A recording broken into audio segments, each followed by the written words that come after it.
大家好，我是谢雷，我是金子。今天我们去上海演出，之前为什么要换轮胎？就是因为要跑高速啊，赶紧出发。之前的几个轮胎，师傅说如果你们不走高速的话，还能再撑个1、2年，平时开慢一点。但是没办法，我们演出的话，杭州、上海、无锡、江阴一直要去的。今天演出的地方是上海会馆，开过去大概2个小时。朋友们到了，今天开过来还算顺利，路上比较空。我们这里离外滩估计就几公里。离演出开始还早，我们现在先去上海的城隍庙兜一兜，就在旁边500米的地方。很难想象，我跟镜子在上海演出了好几年，城隍庙竟然没有去过，好像小时候外公外婆带我来过，不过一点印象都没有了。到了，好像就是前面，蛮漂亮的。城隍庙要买票的，如果能在这个上面演出，应该会很气派。匆匆兜了一下，城隍庙要门票，就下次再去了。主要今天有演出任务在身。最让我感觉上海气息的是什么？就是里面会有一些店卖那个女生涂的，我不知道是护肤油还是什么，然后喇叭里会放夜上海夜上海什么什么不夜城。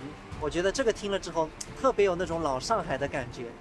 演出的地方到了，上海会馆，进去看一下，也是第一次来。今天是一个生日宴，镜子，我们先把东西去放掉吧。你好，你好，你好，你们好，你们好，谢谢你们。今天就在这里演出是吧？对对对。好的，今天是一位老奶奶的生日宴，100岁，非常的开心啊！再次能为100岁老寿星演出。上次这种演出还是在去年的吴江，也是一位100岁的老奶奶。我感觉啊，普遍上女性真的要比男的要长寿。Later。山中男人千年时，世间难得83生。那么希望两人是富如东海水，比南山。5多关5多7，你唱首最平淡。节目吹7里3郎送给大家。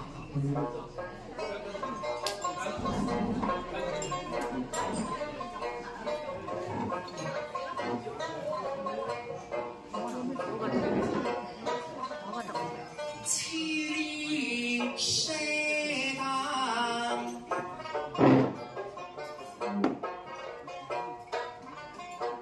金佛心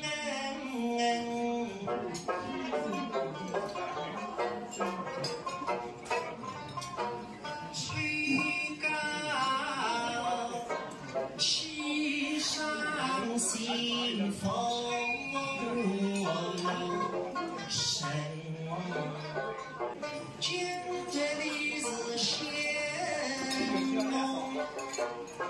演出结束了，上海的朋友们留我们吃了饭，现在开车回家。经常有朋友问我说，你们去上海演出，上海排不排外？其实我个人的感受啊，任何地方都有排外的人，但这只是一小部分人，大部分都是非常热情友好的。我觉得我们中国的老百姓都是很善良的。朋友们，你都讲阿呆，今天这个视频就带给大家，再会。